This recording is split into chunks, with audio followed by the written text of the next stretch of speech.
बहुत मशहूर रचना है जिसमें वो कहते हैं, हो गई है पीर पर्वत सी पिघलनी चाहिए, अब इस हिमालय से कोई गंगा निकलनी चाहिए।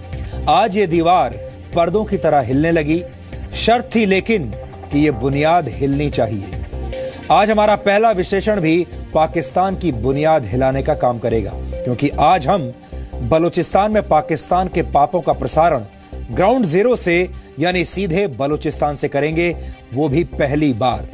ये एक ऐसी रिपोर्ट है जिसे जी मीडिया की टीम ने अपनी जान जोखिम में डालकर तैयार किया है। सुरक्षा कारणों से हमारी रिपोर्ट में हमने इस संवाददाता की पहचान छिपा दी है। हमने ऐसा इसलिए किया है ताकि इस संवाददाता की सुरक्षा पर कोई आंच ना आए। हमारी टीम बलूचिस्तान के उन इलाकों में गई जहां पाकिस्तान का काला सच कई गज जमीन के नीचे दबा हुआ है। हमने उन पीड़ितों से भी बात की जिनके अपनों को पाकिस्तान की सेना ने दिन के उजाले में सरेआम गोलियों से छलनी कर डाला। हमें कई ऐसे लोग भी मिले जिन्होंने हमें यह बताया कि कैसे पाकिस्तान की सेना ने बलूचिस्तान में सामूहिक नरसंहार किया है। बलूचिस्तान में कई परिवार ऐसे भी हैं जो पिछले कई वर्षों से अपने पिता, अपने भाई और अपने बेटे के लौटने का इंतजार कर रहे हैं, लेकिन उनकी उम्मीदों ने अब जवाब देना शुरू कर दिया है। पिछले 6 वर्षों में इस इलाके से करीब 1000 लाशें बरामद की गई हैं, जिनमें से बहुत सारी लाशें ऐसी थी जिन्हें बुरी तरह क्षत विक्षत कर दिया गया था और उन्हें पहचाना भी नहीं जा सकता था। इसके अलावा 25,000 से ज्यादा लोग ऐसे हैं जिनका अपहरण कर लिया गया और उनका आज तक कोई अता पता नहीं है। इस विश्लेषण को आगे बढ़ाने से पहले मैं आपको बलूचिस्तान के उस व्यक्ति की बात सुनवाना चाहता हूं जिसके भाई को दिन के उजाले में गोलियों से छलनी कर दिया गया था। जी मीडिया की टीम से बातचीत के दौरान यह व्यक्ति अपनी भावनाओं पर काबू नहीं रख पाया और रोने लगा। पहले आप इस व्यक्ति की बात सुनिए। जब उधर अंदर घुस गया एकदम बस उन्होंने बोला कि फायरिंग शुरू किया। वो जो उसको शागिर्द था, फायरिंग शुरू किया। बस तकरीबन 3-4 फायरें आवाज़ उसके शागिर्द ने बोल रहा था, 3-4 फायर आवाज़ आ रहा था। बस दुनिया खामोशी हो गया। जब खामोशी हो गया, बोला कि वो शागिर्द ने बोला कि मैं जब ऐसे निकल कर बाहर आ गया, दुकान के सामने आ गया, बस देखा उस्ताद को, बस कि उस्ताद खून के लटपट में उधर पड़े दुकान के सामने। फिर बोला कि मैंने अपना चादर में था, और एक चीज़ हमारे पास नहीं था, अपने चादर को उस पर मैंने खींचा, इसको मुंह को बंद किया। ये इसी वजह से मारता है कि भाई ये लोग शिया है, शिया की वजह से भाई बस इसको मारो। बस ये बन रहा है सर। अभी हम लोगों का इतना वस नहीं है कि मैं ये जो बाजार मेन रोड तक मैं नहीं जा सकता। जब मैं जाऊँ ये काला चश्मे पहनता हूँ या ये मुंह ऐसे रुमाल के साथ ऐसे बांधता हूँ कि मुझे किसी पहचान नहीं सके। आगे बढ़ने से पहले मैं आपको एक बात बताना चाहता हूं और वो ये है कि बलूचिस्तान में रिपोर्टिंग करना, बलूचिस्तान में वहां के हालात पर कोई वीडियो बनाना एक अपराध माना जाता है, एक अपराध की तरह है। और अगर कोई व्यक्ति ऐसा करते हुए पकड़ा जाए तो फिर उसकी जान जाने की पूरी गारंटी है। और यहां पर यह स्टोरी करते हुए अगर हमारे संवाददाता या हमारे कैमरा पर्सन, हमारी जो टीम थी वहां पर, अगर वो लोग पकड़े जाते तो आज वो जिंदा नहीं होते। इसलिए आप इस बात को समझिए कि उन्होंने बलूचिस्तान में अपनी जान पर खेलकर ये तस्वीरें वहां पर शूट की हैं और आज वही तस्वीरें हम आप तक पहुंचा रहे हैं। और इसीलिए हमने खास तौर पर इस बात का ध्यान रखा है कि हमारे संवाददाता की पहचान बाहर जग जाहिर ना हो। जी न्यूज पर हम कई बार आपको पहले भी बता चुके हैं कि कैसे बलूचिस्तान बांग्लादेश की तरह पाकिस्तान से अलग होने की राह पर आगे बढ़ रहा है। ऐसा इसलिए हो रहा है क्योंकि पाकिस्तान ने बलूचिस्तान की आज़ादी की मांग को दबाने के लिए अत्याचारों का नया अध्याय लिखना शुरू कर दिया है और पाकिस्तानी सेना आज़ादी की मांग को कुचलने में जुटी हुई है। लेकिन अब पाकिस्तान के पापों का घड़ा भर चुका है। अब पूरी दुनिया से बलूचिस्तान की आज़ादी की आवाज़ें आने लगी हैं, लेकिन नवाज शरीफ अपने कानों में कश्मीर वाली रुई डालकर इन आवाज़ों को अनसुना कर रहे हैं। इसलिए हमने नवाज शरीफ को बलूचिस्तान की आवाज़ें सुनाने के लिए सीधे ग्राउंड जीरो पर जाने का फैसला किया। एक संवेदनशील भारतीय नागरिक होने के नाते आपको पाकिस्तान के जुल्म सितम के बारे में आज पता होना चाहिए। ये बातें कूटनीति की दुनिया में दस्तावेज की तरह काम करती हैं। इन्हें छोटा समझने की भूल आपको बिल्कुल नहीं करनी चाहिए। बलूचिस्तान के लोगों की पीड़ा अब पर्वत जैसी हो गई है। इसलिए आज पाकिस्तान की बुनियाद हिलानी जरूरी है। इस रिपोर्ट में आपको कुछ ऐसे बयान और कुछ ऐसी तस्वीरें देखने को मिलेंगी जो आपने इससे पहले कभी नहीं देखी होंगी।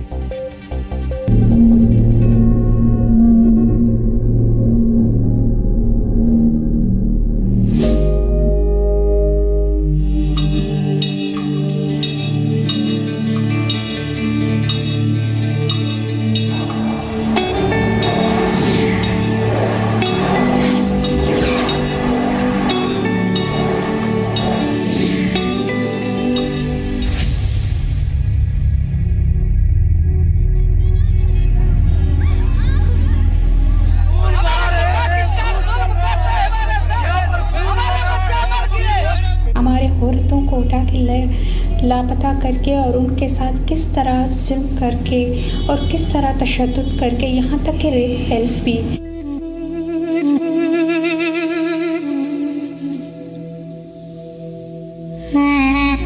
पाकिस्तान का मीडिया,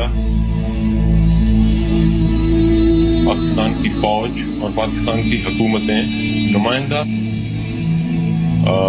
सब मिलकर और एक सोचे समझे मंसूबे के तहत बलोच कौम की नस्लकुशी कर रहे हैं।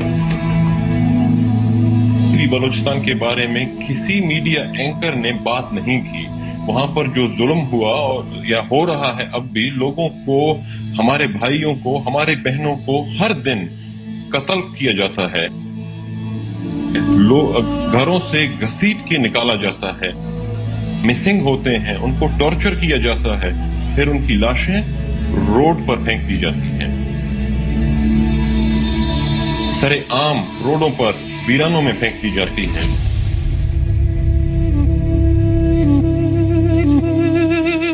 बलूचिस्तान मरा नहीं, बलूचिस्तान जिंदा है। अपने चादर को इस पर मैंने खींचा, इसको मुंह को बंद किया।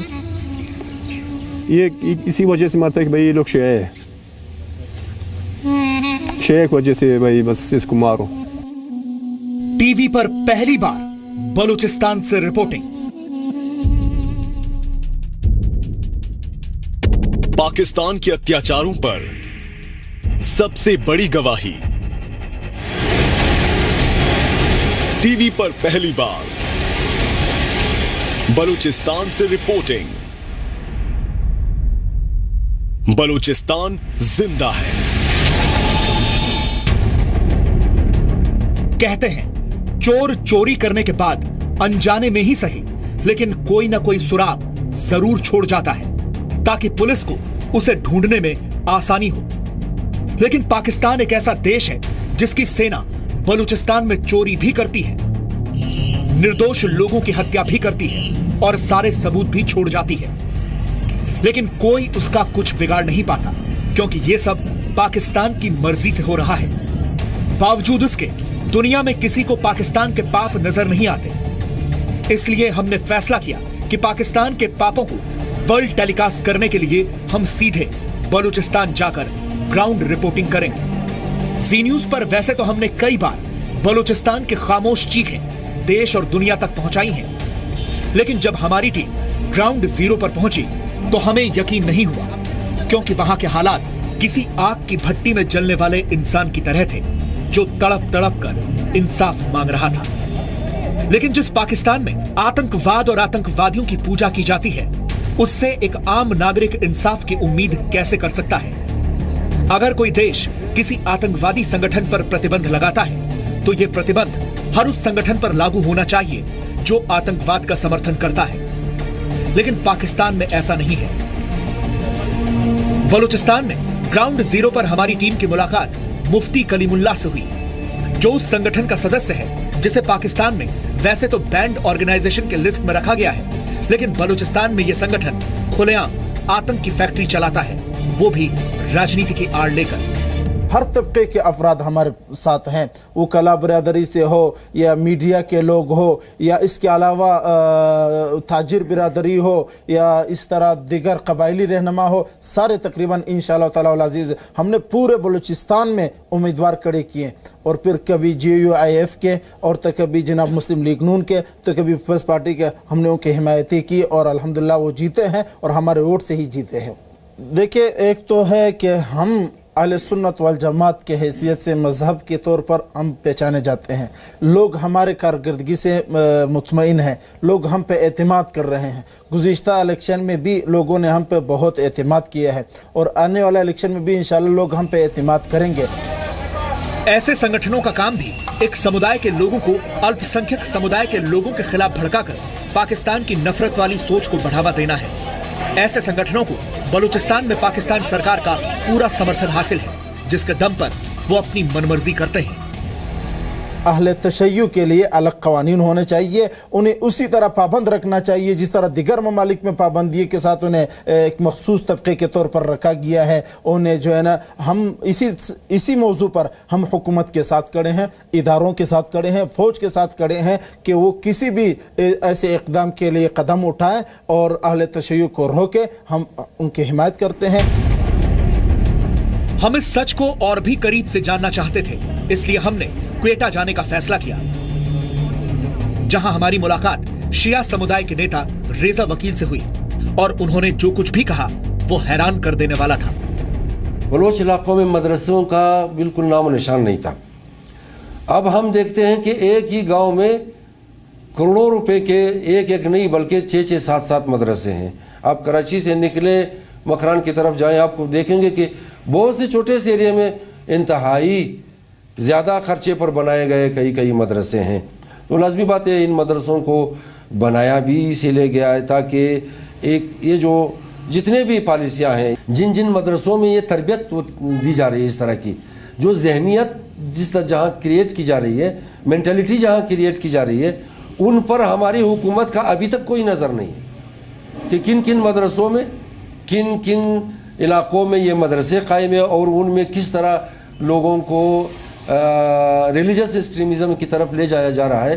बुनियादी बात तो ये है, जब तक इन लोगों को छूट होगी, जब तक गुड और बैड मजहबी होंगे, जब तक गुड और बैड तालिबान होगा, उस वक़्त तक हमारे मुल्क के हालात इसी तरह रहेंगे। जब तक अमन को बरकरार नहीं करेंगे तो इक़्तिसादी जितने भी प्लानिंग्स है उन पर अमल नहीं हो सकेगा। अभी ज्यादा दिन नहीं बीते हैं, पिछले महीने ही रेजा समुदाय के एक सदस्य को दिन के उजाले में उसकी दुकान के बाहर गोलियों से भून दिया गया था। उस मृत व्यक्ति का भाई आज भी वो लम्हा याद करके रो पड़ता है। जब उधर अंदर घुस गया एकदम बस उन्होंने बोला कि फायरिंग शुरू किया, वो जो उसको शागिर्द था, फायरिंग शुरू किया। बस तकरीबन एक 3-4 फायरे आवाज़ उसके शागिर्द ने बोल रहा था, 3-4 फायर आवाज़ आ रहा था। बस दुनिया खामोशी हो गया। जब खामोशी हो गया, बोला कि वो शागिर्द ने बोला कि मैं जब ऐसे निकल कर बाहर आ गया, दुकान के सामने आ गया, बस देखा उस्ताद को, बस कि उस्ताद खून की लटपट में उधर पड़े दुकान के सामने। फिर बोला कि मैंने अपना चादर में था, वो एक चीज़ मेरे पास नहीं था, अपने चादर को उस पर मैंने खिंचा, इसको मुंह को बंद किया। ये इसी वजह से मारता है कि भाई ये लोग शिया है, शिया की वजह से भाई बस इसको मारो। बस ये बन रहा है सर। अभी हम लोगों का इतना वस नहीं है कि मैं ये जो बाज़ार मेन रोड तक मैं नहीं जा सकता। जब मैं जाऊँ ये काला चश्मे पहनता हूँ या ये मुंह ऐसे रुमाल के साथ से बांधता हूँ कि मुझे किसी पहचान नहीं सके। बलूचिस्तान को खोने की कगार पर बैठा पाकिस्तान पूरी दुनिया में बलूचिस्तान को मिलते समर्थन से बौखला गया है। जब से भारत के प्रधानमंत्री नरेंद्र मोदी ने अपने भाषण में बलूचिस्तान का जिक्र किया है, तब से पाकिस्तानी सेना बलूचिस्तान में अत्याचारों का नया अध्याय लिख रही है। कुछ लोग मिसिंग किया जाता है, उनको उठाया जाता है, तो उनके जो फैमिली मेंबर्स होते हैं वो बाकायदा हमारे ऑर्गेनाइजेशन के पास आ जाते हैं, HRCP के पास चले जाते हैं या फिर पुलिस स्टेशन चले जाते हैं, क्लेम करते हैं कि भाई हमारे घरों पे रात को छापे मारे गए, FC मतलब वहाँ पे बारी नफरी में आए हुए थे, उसमें उनके साथ सिविल ड्रेस में दूसरे लोग भी थे और FC की काफ़ी गाड़ियाँ मौजूद थी और वहाँ से लोग हमारे प्यारों को उठा के ले गए। बाद में फिर वो उन्हीं लोगों के हवाले से जो वो क्लेम करते, बाकायदा ये रिपोर्टेड चीज़ें हमारे ऑर्गेनाइजेशन के साथ है, HRCP के पास भी उनकी डिटेल्स मौजूद है। फिर 6-7 महीना गुजर जाता है, फिर उन लोगों को इश्तिहारी करार दिया जाता है कि भाई ये लोग इश्तिहारी है, अपने जो इलाके के थाने वहाँ के वो लोग हाज़िरी दे, अपनी सफाई पेश कर दे, न तो फिर हम लोग उनको गिरफ़्तार करके ले जाएंगे। फिर अचानक होता इस तरह है कि तकरीबन 2 महीने गुजरने के बाद एक दिन अखबार में आ जाता है कि भाई इनको इनको मुकाबले में हुकूमती इदारों ने मारा है, ये दहशतगर्द थे, ये इस तरह थे, ये फरारी थे, हम लोगों ने मारा है। तो इनका हालांकि 1 साल पहले उनको उठाया जाता है। एक ऐसा ही मामला गुलाम फारूक के पिता का भी है, जो पिछले कई वर्षों से गायब है और उनका आज भी कोई सुराग नहीं है। हम लोगों की बस कोशिश यही है, जो हम लोगों का जदोजहद है, पुरअमन तरीके से हम लोग एहतजाज कर रहे हैं, कोर्ट्स जा रहे हैं, वहाँ पे हम लोग जो है हम लोगों का जो पिटीशन वहाँ पे दायर की हुई है वहाँ पे जा रहे हैं। एक उम्मीद है हम लोगों को कि भाई वाकई ये जो है मतलब एक ना एक दिन आएंगे, अगर मेरे वालिद नहीं आए तो दूसरे लोग तो कम से कम आ सकेंगे इस हवाले से। दुनिया भर में लोकतंत्र का ढिंडोरा पीटने वाला पाकिस्तान जिन्हें अपना कहता है, उन पर कैसे जुल्म ढाता है, इसकी एक नहीं कई सारी मिसालें हैं। हमारी टीम जहां भी गई वहां हमें पाकिस्तान के पाप के सबूत मिले। मेरे कुछ रिलेटिव्स हैं वो खुशदार में रहते हैं, वो मतलब वो अपने उसमें रह रहे हैं, जो हब वगैरह गए हैं, जो कोयटा कुछ आए हैं, वो तो अपने उसमें रह रहे हैं, उनको कोई ऑर्गेनाइजेशन या कोई और उनको उस तरह का सपोर्ट में कोई नहीं है, नहीं मिल रहा है उनको। जो हालात ख़राब हुए थे इस वजह से लोग जो है माइग्रेट कर चुके हैं वहाँ से। अक्सर लोग मतलब परसेंटेज मुझे नहीं पता, मेरे पास ना फिगर नहीं है, तो वहाँ से लोग अक्सर वहाँ से हब की तरफ या लसबेरा या कोयटा, खुशदार, मतलब वहाँ पे लोगों ने कोशिश की है कि यहाँ पे डिस्टर्बेंस है, हम दूसरे इलाकों में जाएं। दरअसल पाकिस्तान इस पूरे इलाके की संरचना बदलना चाहता है, फिर चाहे इसके लिए बंदूक के दम पर लोगों की आवाज बंद करनी हो, उनका सर कलम करना हो या फिर उनकी लाशों को जमीन के नीचे दफन करना हो।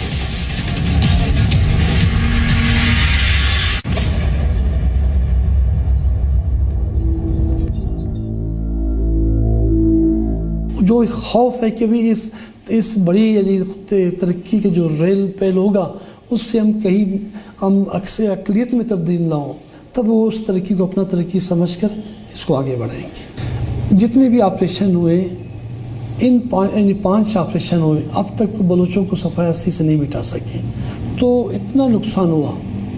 अब उन्हें चाहिए कि वो हालात को समझें, ताकत को सहारा नहीं बनाएं, बल्कि मामलात को बलोच जो मेजर इशूज़ हैं उनको एड्रेस करें, लोगों को कौमी दायरे में लाने के लिए इक़दाम करें। अदरवाइज़ अगर वो कहेंगे नहीं जी हम इसी तरीके से ताकत को सहारा बनाकर या ताकत के ज़रिए मामला हल करेंगे, तो मैं समझता हूँ कि यहाँ पे हकीकी इक़्तिसादी तरक्की भी नहीं आएगी, खुशहाली भी नहीं आएगी। हालांकि निर्दोष लोगों की हत्या करने वाले पाकिस्तान को अभी भी इस बात की शर्म नहीं है, क्योंकि वो आज भी बलूचिस्तान में नरसंहार के मामलों से इनकार करता है। We are not a war zone. Yes, we have got challenges that I agree to. We have got challenges from different sort of non-state actors, be it religious militants or separatist militants. Both. These both are, we feel, not representing the genuine people of this province. वैसे पाकिस्तान के बारे में कहा जाता है कि वो अपनी गलतियों से नहीं सीखता। 1965, 1971 और 1999 में भारत के खिलाफ युद्ध छेड़कर पाकिस्तान गलती कर चुका है। 1971 में तो पाकिस्तान को 2 हिस्सों में बंट जाना पड़ा था और पाकिस्तान अब यही गलती बलूचिस्तान में दोहरा रहा है। और वो दिन दूर नहीं है जब बलूचिस्तान भी बांग्लादेश की राह पर चल पड़ेगा। ब्यूरो रिपोर्ट, जी मीडिया। बलूचिस्तान में हो रहे अत्याचारों पर आधारित हमारी इस रिपोर्ट का एक ही मकसद है, हम बलूचिस्तान के हालात दुनिया को दिखाना चाहते हैं। बलूचिस्तान एक ऐसा कॉन्फ्लिक्ट जोन बन चुका है जहां से कोई रिपोर्टिंग नहीं करता, क्योंकि वहां पाकिस्तानी सेना का नियंत्रण है और वहां के सच को दुनिया के सामने रखना आसान काम नहीं है, इसमें जान भी जा सकती है। अगर यह रिपोर्टिंग करते हुए हमारी टीम पकड़ी जाती तो उसकी जान जा सकती थी। हमसे बलूचिस्तान के बहुत सारे लोगों ने यह लगातार अपील की थी कि हमारी टीम वहां के खराब हालात पर रिपोर्टिंग करे। हमें लगा कि यह मानवता से जुड़ा एक बहुत बड़ा मुद्दा है, इसीलिए हम इस जोखिम भरे रिपोर्टिंग असाइनमेंट में पीछे नहीं हटे और हमारी टीम अपनी जान पर खेलते हुए वहां पहुंच गई। हमें लगा कि बलूचिस्तान में जो कुछ भी हो रहा है उसे हर हाल में एक्सपोज करना होगा। बलूचिस्तान में पाकिस्तानी सेना का कड़ा पहरा रहता है। ऐसे में जुल्म और अत्याचार की तस्वीरें दुनिया के सामने खुलकर नहीं आ सकती। पाकिस्तान के अत्याचारों से परेशान बलूचिस्तान के लोग चोरी छिपे वीडियो बनाते हैं और ये वीडियो बनाकर सोशल मीडिया पर पोस्ट कर देते हैं और तब वहां की हकीकत कहीं सामने आ पाती है। कई बार किसी घटना का वीडियो सामने आने में 20 दिन से लेकर 1 महीना तक लग जाता है। पहले इसका वीडियो बनाया जाता है, फिर सैकड़ों किलोमीटर का सफर तय करके लोग उन इलाकों में जाते हैं जहां इंटरनेट कनेक्टिविटी हो या जहां पर फोन मौजूद हो। इसके बाद ये वीडियोस सोशल मीडिया पर अपलोड किए जाते हैं। अब आप समझ सकते हैं कि बलूचिस्तान किस तरह अधर्म से भरे युग में जी रहा है। पाकिस्तान से पूरी दुनिया के देश इस वक्त परेशान हैं और इस देश के अपने लोग भी ये मानते हैं कि वहां की सरकार और सिस्टम देश के लिए गड्ढा खोद रहे हैं। लेकिन पाकिस्तान इस सब के बावजूद अपनी मनमानी करने पर तुला हुआ है। बलूचिस्तान के बाद गिलगित बाल्टिस्तान पर भी उसकी नजर है। जो जानकारी हमें मिली है उसके मुताबिक चीन के इशारे पर पाकिस्तान अब गिलगित बाल्टिस्तान को पूर्ण राज्य बनाने की कोशिश कर रहा है और अगर ऐसा हो जाता है तो गिलगित बाल्टिस्तान पाकिस्तान का 5वां प्रांत बन जाएगा।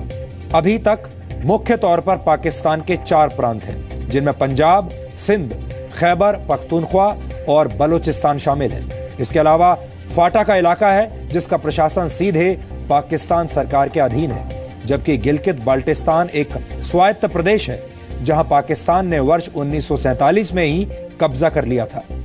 आपको बता दें कि पीओके के अलावा पाकिस्तान के कब्जे वाले इस इलाके पर भी भारत दावा करता रहा है। सुरक्षा के नजरिए से भी यह इलाका बेहद संवेदनशील है। गिलगित बाल्टिस्तान कश्मीर प्रांत के तहत आता है, इसलिए यह पूर्ण रूप से भारत का हिस्सा है। जम्मू कश्मीर का पूरा इलाका 2,22,236 वर्ग किलोमीटर का है, जिसमें से 1,21,000 वर्ग किलोमीटर पाकिस्तान और चीन के कब्जे में है।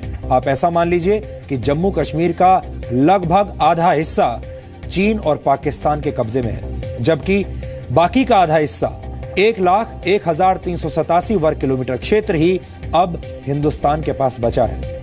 गिलगित बाल्टिस्तान करीब 73,000 वर्ग किलोमीटर के क्षेत्र में फैला हुआ है, जहां करीब 73,000 वर्ग किलोमीटर के क्षेत्र में फैला है, जहां करीब 10 लाख से ज्यादा की आबादी रहती है। आपको शायद इस बात की जानकारी ना हो, लेकिन गिलगित बाल्टिस्तान 2 बार अपना स्वतंत्रता दिवस मनाता है। एक 14 अगस्त को जब पाकिस्तान अपना स्वतंत्रता दिवस मनाता है और दूसरी बार 1 नवंबर को जब यह इलाका 1947 में हासिल की गई अपनी आजादी को याद करता है। अक्टूबर 1947 तक गिलगित बाल्टिस्तान जम्मू कश्मीर का हिस्सा हुआ करता था। गिलगित स्काउट के स्थानीय कमांडर कर्नल मिर्जा हसन खान ने 2 नवंबर 1947 को गिलगित बाल्टिस्तान की आजादी का ऐलान किया था। 22 और 23 नवंबर 1947 को पाकिस्तान ने गिलगित बाल्टिस्तान में सेना भेजकर जबरदस्ती कब्जा कर लिया था। 27 अप्रैल 1949 तक गिलगित बाल्टिस्तान पीओके का हिस्सा रहा और उसके बाद 28 अप्रैल 1949 से गिलगित बाल्टिस्तान पर पाकिस्तान सरकार का सीधा नियंत्रण हो गया। लेकिन इस बार पाकिस्तान बलूचिस्तान की ही तरह इस इलाके के लोगों की आवाजें भी बंदूक के दम पर बंद करना चाहता है, लेकिन हम ऐसा होने नहीं देंगे। जी न्यूज देश का ऐसा पहला न्यूज चैनल है जिसने बलूचिस्तान के मुद्दे को अंतर्राष्ट्रीय स्तर पर उठाया है और हम गिलगित बाल्टिस्तान के मुद्दे को भी ऐसे ही उठाते रहेंगे और अपनी रिपोर्टिंग लगातार जारी रखेंगे। इन दोनों ही जगहों से संबंधित सच्ची खबरों को पाकिस्तान के न्यूज चैनल्स में कभी भी जगह नहीं मिलती, और अगर मिलती भी है तो ऐसी खबरों में तथ्यों को तोड़ मरोड़ कर पेश किया जाता है। लेकिन हमें लगता है कि सच दुनिया के सामने आना चाहिए, इसलिए हम आगे भी पाकिस्तान की हर हरकत का